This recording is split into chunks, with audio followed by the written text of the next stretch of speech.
So just for the record, if you'll each tell me your name, your date of birth, and where you were born. Okay. Okay, I'm Betty Deavers, Betty Brister Deavers. I was born in December the 5th, 1933. And you were born in? I was born in Walthall County at my grandparents' home with Dr. Harvey, and was supposed to have been delivered by a I guess midwife. midwife, What they call it. but due to the fact that I was breech, they had to get Dr. Harvey to come out to the house and deliver me. So I was born in Walthall County. And I'm Eleanor Brister Reid. My name, Eleanor, my mother was Elnora, so I was named for her. And I was born in 1938 at home. Dr. Kuhn delivered me. And by the way, my name, I was named after my grandmother, Lou. And you have one more sister? And we have our sister Bonnie Brister Givens, who was born in 1936. I guess she's a couple of years older than me. And she is married to Louis Givens. And what did your parents do for a living? Well, in the early years, my dad and mother, they farmed, and my dad worked on the WPA. We were products of the Depression, and so our supervisor in our Beat 3, which was Mr. Audie Smith, had got some money from the federal government. Right now, I can't think of what the WPA means, what it's. I think Works Progress Administration. Yes, okay, thank you. And then in the latter years, my mother and dad farmed for several years, but then they were able to buy, they farmed with my granddaddy, Papa Brister. And in latter years, they were able to buy some land from him. He made sure that all of his children were able to buy some land from him. And then my dad worked during World War II. He worked at the shipyard in Biloxi or Gulfport or Pascagoula. It was on the coast. Anyway, he always had a little farm going too, but he would have some helpers to do that. And then in the latter years, he worked in oil field. He started out as a roughneck and then became a driller, and would have probably become a level higher, but his education was limited at that time. And then in the latter years, he became supervisor of Beat 3 and was there, did that for 3 terms. And how was religion a part of your home? Very important, very important. Everything we did was geared to our schools and to our church. And we lived just across the road from our church. So when the doors opened, we were there. And Bed always says we thought we were the hostess for the cemetery. When somebody came to the cemetery, we went to meet them and tell them who was buried where. You know, we didn't see people very often, so that was really a treat. Yeah. Very few cars back in that day. Very few. So tell me about the house that you grew up in. You go ahead and tell that because okay, she was two. When my mother and dad first were married, they were in a tenant house of my Papa Brister's. But then I actually can't remember anything about that, because the only house that I remember about was a 3-bedroom frame white house. And so actually that's where I remember. In fact, I was sitting on the front doorsteps when my sister Eleanor, 5 years younger than me, was born. I can well remember that day. And they wanted a boy. And we really wanted a boy, but we took the girl. My dad and mother had 5 girls. We had a set of twins that didn't live. One of them lived 11 days. The other one died at birth. But anyway, they were hoping for a boy when I came. But we took her. We were happy to have her. It's been a blessing. Was there ever a time when money was tight? It was always tight, I'm sure, But we didn't because we realize didn't it. really realize it. We were so free-hearted, we didn't realize it because we had what we needed. Right. We were never without food, for sure. Our parents always had, by the way, they always had a garden and raised a lot, and they had hogs. And they did their pork, smoked their sausage. Everybody had a smokehouse back then. Yes, right. Speaking of food, what are some of the foods that you remember from your childhood? Oh, our mother was the world's best cook. She Fried really, chicken, roast beef, pork roast, everything. always bacon in the mornings. My daddy always teased her and said, my mother was a Bracey from Walthall County, and he always teased her and said the Braceys loved pork and sweet potatoes. And my maiden aunt said she knew a Brister that liked her pretty well too. She had to sit him down. But we always had plenty to eat. Yeah. Oh, did. by the way, when we would come to town once a week, I think, Mother could go in the kitchen. She could take bacon drippings and flour and black pepper and make what we call toodlum gravy. My daddy named it toodlum. I don't know where that came from. With but hot tomatoes. Well, we didn't put the tomatoes in Mother ours. did. I always Well, loved we that. just had it, and it was delicious because that bacon drippings, and we would, we'd be late when we came in, so Mother would bake delicious biscuits. She did. Delicious biscuits. That's what we would have, and we drank a lot of milk, and I think that's why our bones are so good. Yeah. What did you do as a family together? We definitely did church together, and School activities. School activities. We participated in everything the school had. The school was kind of the center of the community, and there was activities that people participated in. Box suppers. What did they call? Yes, my husband bought operette. my box. That's our first date. Operettas. Bet was in, and Miss call her name. Oh, Miss Marguerite taught school at Topeka for a few years, or a year or so, and she put on an operetta, and I was in that operetta. So anyway. And I guess we had those every year. It was different people that did them. Miss, she wasn't We there put on when a I program. came. But it was during the war, and ours was about occupations and all of the people in the community. And we had some that were farmers, and we had some that were shipbuilders, and some that were nurses, and some that were in the Army, wax. Yeah. Was that what they were called? I wanted to be a wax. So I told a little fib and told the teacher that I had a suit I could wear. So when it came time that I thought, sure, Mother would get one. Well, you didn't find suits for little girls. So I had to fess up before the program came, and I wound up being a farmer's wife.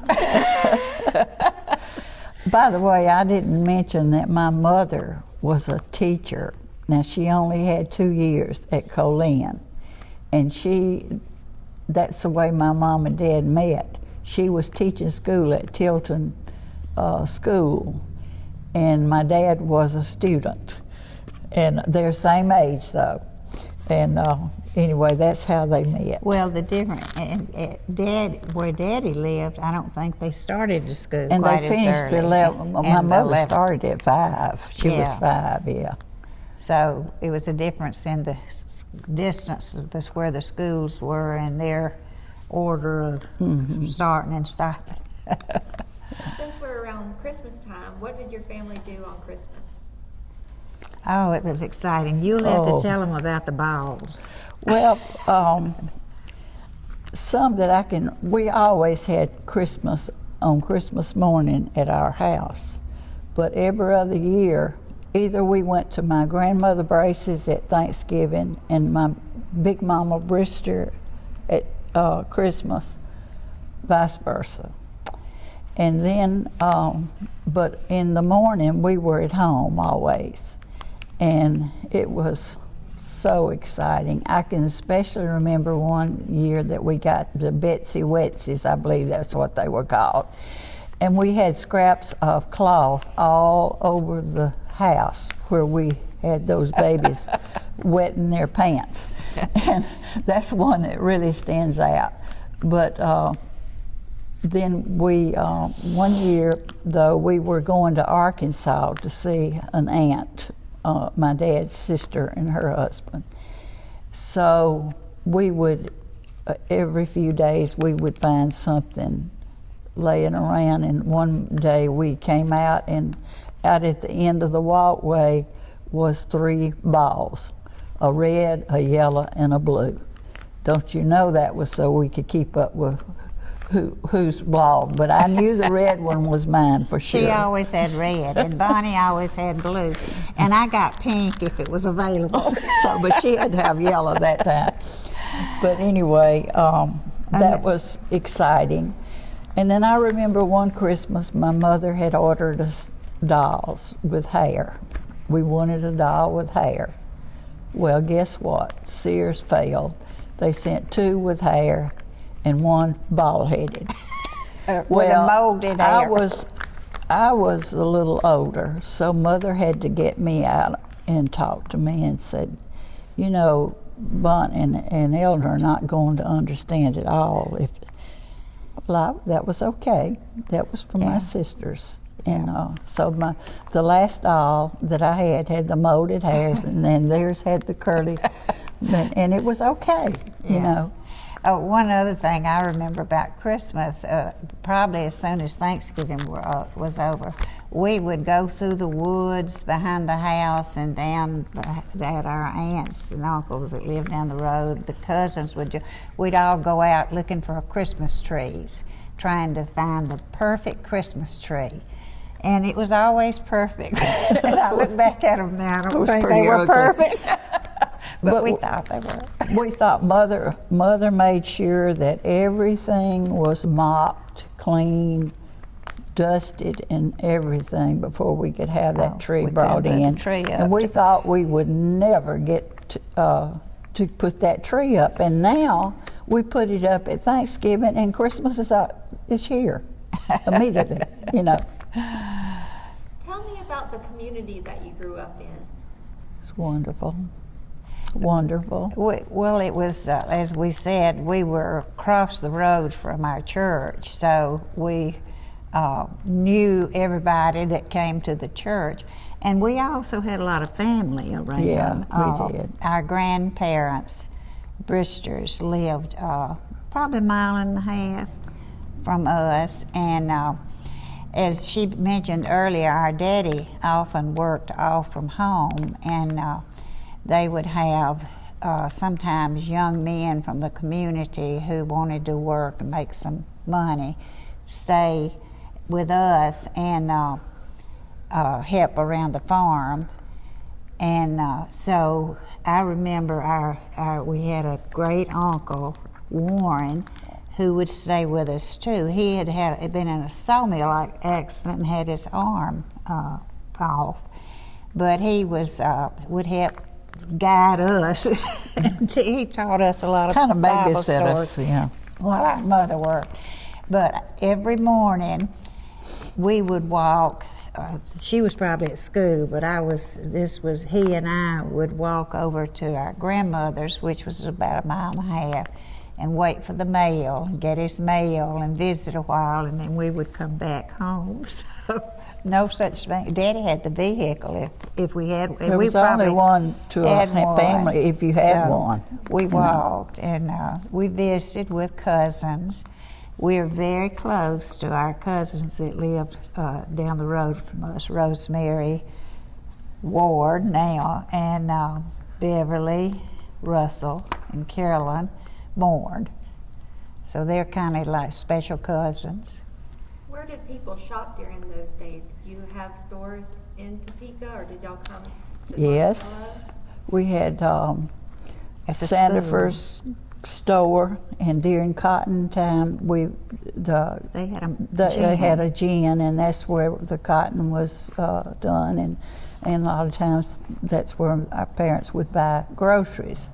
But later on, Monticello became, and also we had a Mr. Roy Renfro's store. We Yeah. called him Mr. Roy Renfro's store, and there's still one there, but it's not in the family. And it's not open anymore. But anyway, we would, that was a big deal, you know, in the Sandifer store. But of course, in latter years, we did all of our shopping here in Monticello, except at Christmas time. And Christmas time, we would go to Brookhaven. We would go one day and get everything for everybody, you know. And I always liked glitzy, shiny things, and one Christmas I bought, my mother and daddy were teetotalers, and I bought them shot glasses. They had it displayed with the lights over them, and they were so pretty. So mother kept toothpicks in it. they gave us $1 each. And we bought And we bought everybody a present. present. And we could get something that they could use, except they couldn't use their shot glasses. Yeah, we had toothpicks. Yep. Can you tell me about the schools you attended, and what was school like for you? My elementary school was wonderful. That's where the basics were taught. But after 5th grade, when the war, it was along the end of the war, I can't remember exactly, but it was hard to get really good teachers because of this situation. We were going to school in churches, and also one of the elementary, the teacher's home, they made that into a school. And all of this was going on when parents were fighting over where to put the school. Before the consolidation. It took them from 5th grade until my senior year to decide to build a school, because everybody had their own ideas about where to put it. Yeah. My parents just wanted a school, Yeah. and you know. But when we first went to school, there was 2 buildings. There was a high school building and an elementary building. And a teacher's home. And a teacher's home. But the school, first the high school, burned. And back then I guess they had wood stoves, and but a lot of things burned back then. But anyway, after the high school, they made the teacher's home the school High for the school. high school. But then later the elementary school burned too. So we had to go to Tilton I did in 7th grade. And after that year, they built the school on the highway. That was, they compromised, and it was between Tilton and between Topeka. So some of my high school teachers were not Real as strong as Yeah. as they should have been. And another thing, back then, people didn't have vehicles. So a teacher, if they weren't from right around there, they had to Find a place to to stay. live. And so most of our teachers were homegrown who had gone to Colin and maybe had 1 or 2 years, because there just weren't any teachers But they were available. mostly elementary teachers, Yeah. and they did really a good job. Yeah, the elementary teachers did a good job. I still And, say that's where the you know, the basics is important.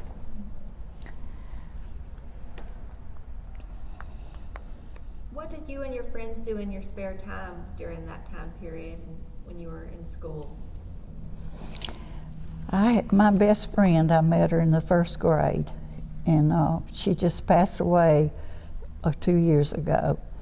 And we just, at playtime, you know, we had playtime morning and afternoon, Recess, and we were just really close. We didn't get to see our friends.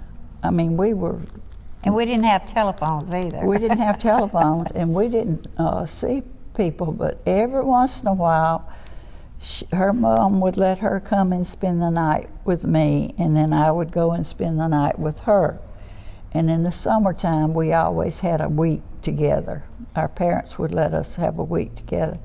But we enjoyed everybody in our class. We just, you know, Small class. we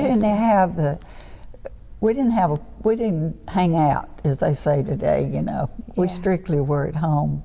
And most of our cousins were our playmates, you know. Right. We enjoyed Yeah, our cousins lived close. And I remember we had teachers that sometimes my mother loved, she participated in activities of school, and sometimes she would let us invite our teacher to come and eat supper and spend, because she had to spend the night too, because she didn't have a vehicle. To ride the bus home. Oh, right, yeah. So we had some special times like that where the teacher would come, and then, like you said, sometimes spend the night company. One time, my good friend Joanne Ballard and I, we rode the same school bus home. She lived a few miles from me.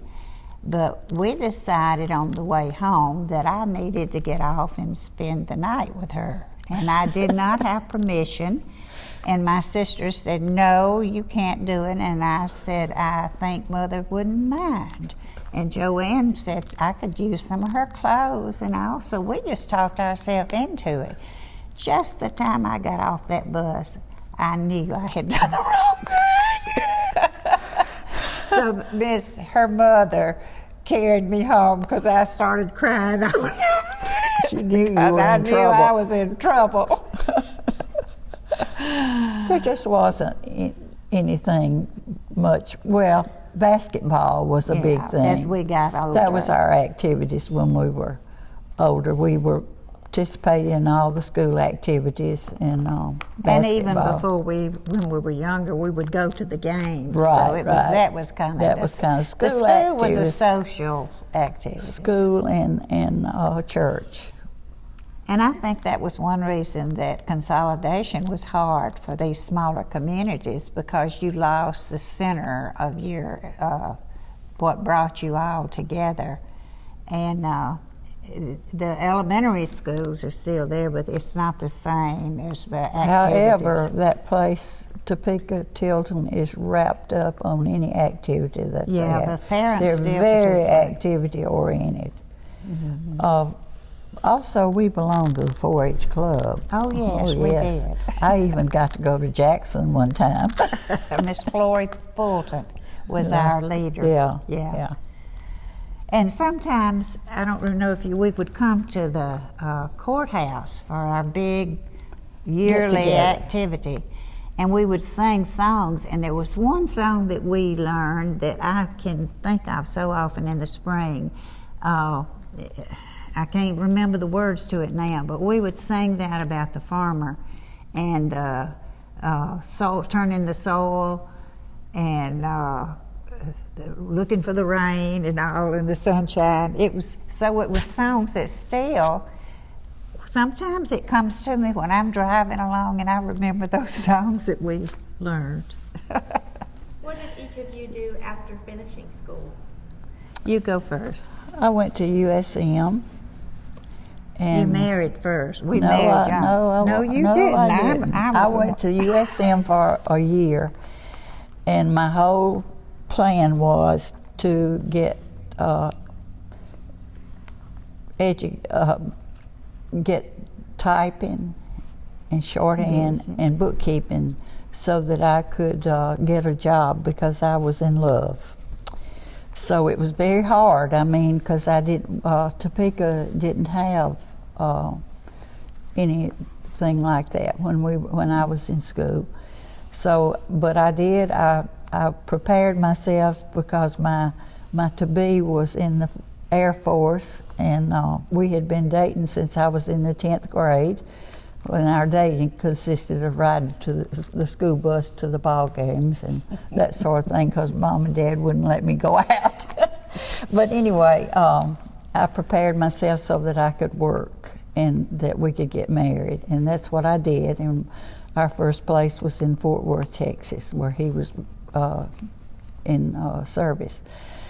And then many years went by. I kept books, and then when my husband was superintendent at Summerall, with the Summerall schools, I decided to go back to school and get a degree in elementary education. That was the most wonderful thing that I did for myself. My children were up older. I have the 2 children. And so they were very helpful. I got my degree in elementary education and BS degree. Taught school for a little while, and then I went back and got my master's. And that was the greatest thing that I did for myself, because I loved teaching school. Yeah, I she's a loved my wonderful children. Teacher. and I was in love too. I'll have to tell you the story about meeting my husband. He went to school at Monticello, and I went to school at Topeka Tilton, and we didn't know each other at all. And my dad, as we mentioned earlier, worked off from home, and my mother tended to the farm. So it came time for the hay, to get the hay in, and Daddy had to go back off shore. And so he went around trying to find somebody that had a big truck to haul the hay in.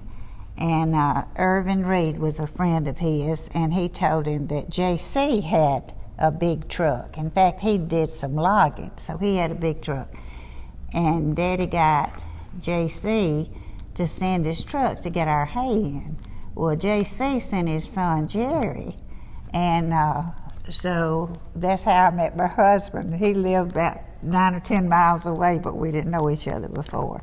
So we wound up being, we were ready to get married when I finished high school.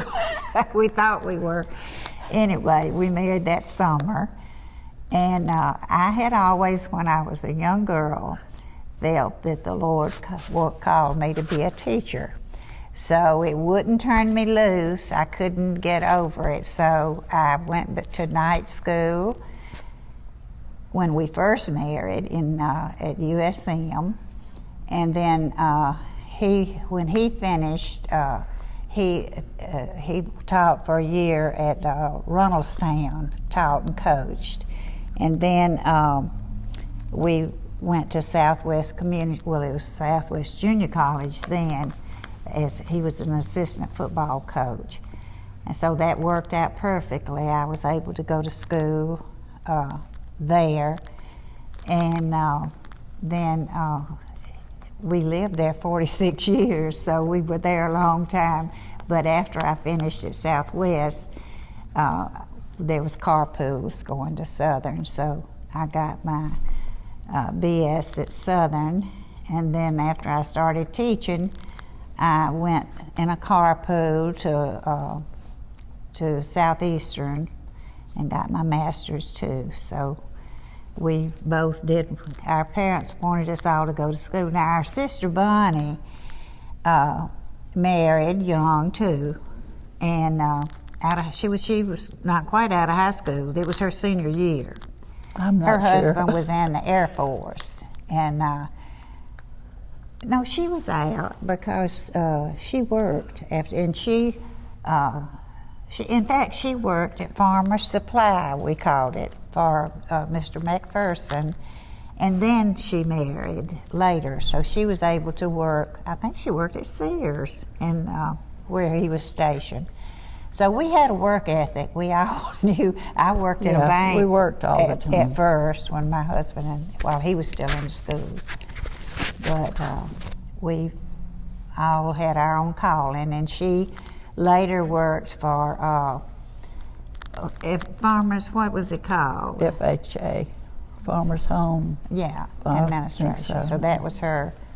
She retired. She retired from from there. Yeah.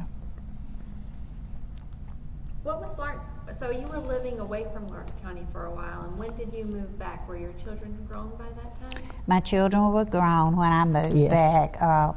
We were when we retired, and in fact, my granddaughter never really felt like as much at home after we moved over back here as she did. She loved it when we lived on campus. We had a house on campus, and she loved being around all the activities. So, but we love where we are now. I think it's about 30 years ago when we moved over to Lawrence County. We had the opportunity to come back and then to Topeka to teach, and Mr. D was the principal there. And then he was talked into pursuing the superintendent of education, and he was that for 2 terms. We were married, he passed away a year ago, and we had been married 65 years. So I guess getting married is not so young is not so bad. We've you know. decided it wasn't as bad. We decided. Our mother's family, her brothers just thought it was awful that we married so young. But I think it worked out. All 3 of us have been married over 60 years. Right. So So I it think worked. we all had really good husbands. Yeah. So what have been some of the most memorable or meaningful places in Lawrence County to you during your lifetime?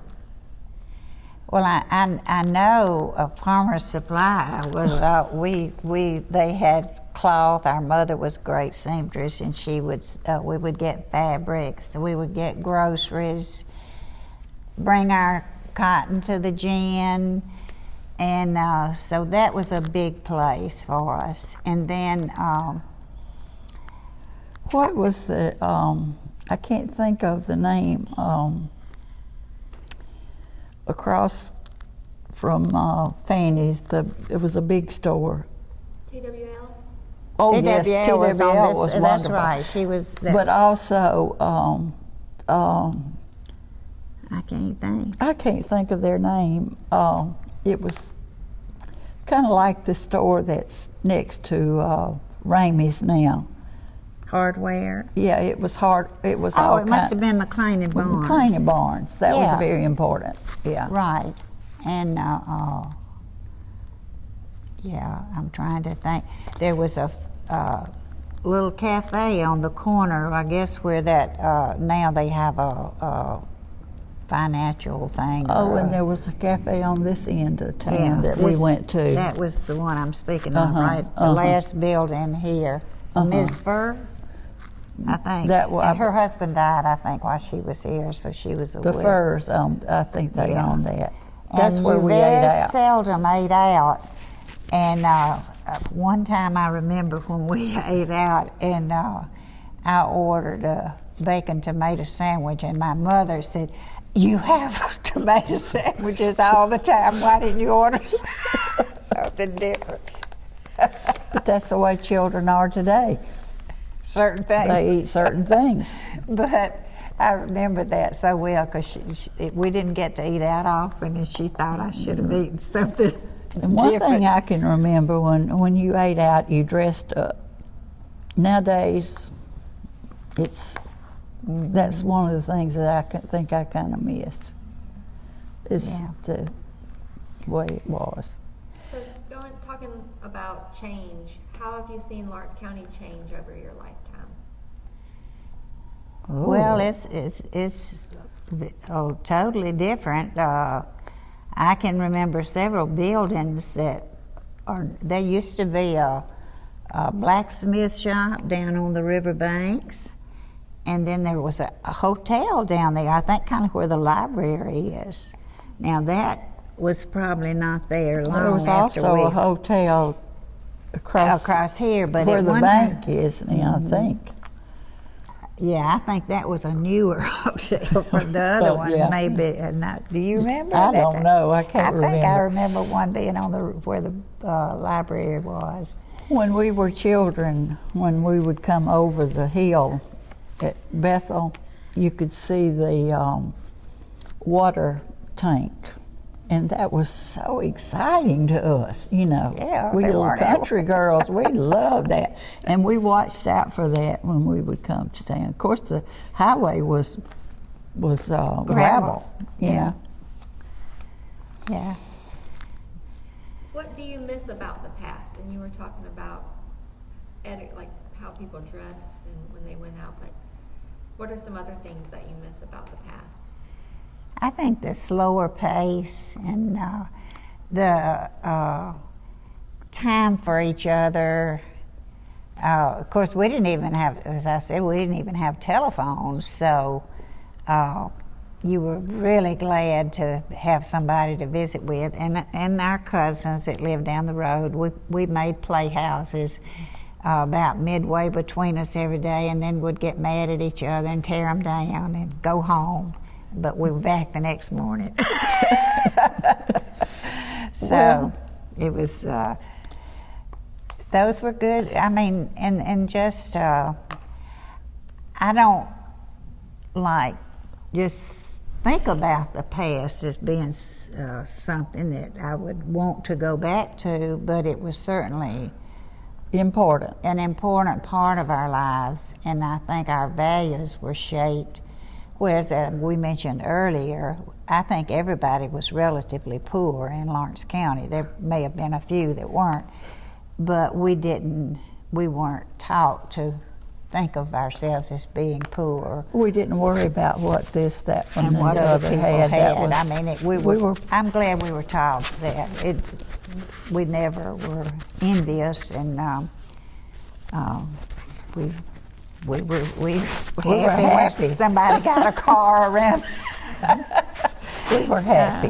We So were happy We had a campers. good childhood. And what do you like about the present day? Well, television. You know, I'm 85 and I'm by myself now, and with television and jigsaw puzzles and crossword puzzles, I can And your entertain church myself, and I'm activity. very involved in my church. Yeah. I was Methodist when I married, but I married a Baptist, and I ended up being a Baptist, and we raised a Baptist minister. And so that was, my church life's been very important to me. And I like all the conveniences we have, you know. I don't want to go back to the wood stove, and we used to have to bring in the wood, you know. I'm glad we don't have to do all those things. So. And even after we got electricity, I remember the washing machines were such that we had, by the smokehouse, we had a wash house. And our mother would, before the electricity, she would have the wash tubs and scrub the clothes. Yeah, And, that's right. Then later, the wringer thing, but there was still a lot of hand washing to it. So, yeah, we like the conveniences. And I sometimes tell them when our early marriage, places that we lived, the cabinets, the drawers, I would have to wrestle with them to pull them out to get things out because they were not built very well. We've And seen it's a so lot of nice things to in our pull life. the drawers out and get what you need. So, yeah, we like the conveniences. Now, I'm not computer literate. In fact, Me either. I have a little iPad and I can do certain things, but I have an email, but I don't use it because I forget, I don't check it enough, and people get angry with me because I don't respond, so I just quit using it. My husband enjoyed, after he retired, he got himself, we got us a computer. But you know, in the early years, I was involved in typing and bookkeeping, and I didn't want to fool with it. And he could not understand that, but anyway, he really enjoyed it until his eyesight got so bad that he couldn't use it. So I know nothing about the computer, nothing. And I think so many of our young people are missing out on relationships because they're doing so much of the texting and all, and it's no real interactions. And sometimes they get their feelings hurt because somebody says something or didn't get enough likes about different things. So I'm not sure that's healthy, but we'll see. It's here. Well, last question, and I wish I had more time because y'all have been wonderful. What is your best piece of advice for anyone who's going to watch this, in a couple of months or 20 or 50 years from now? Well, I think for me, my faith, our faith, I'm sure, has been very instrumental in helping us to be who we are, and our mother and daddy, the attitudes that we were taught. I think if we can learn to not always be thinking of ourselves, but be able to look out and see others, and we're supposed to be the hands and feet of Jesus. So I think that we're called to serve and to be there for other people. To me, I hope my children and grandchildren can not think too much of themselves and be able to see the world around them. Could I ditto that? That's exactly the way I feel. My faith is so very important to me, and my friends are so important to me, and my family And is our so important to families. me. I'm blessed to have 3 grandchildren and 5 great-grandchildren, and they are really great. Well, thank you both so much. Okay, we've enjoyed it.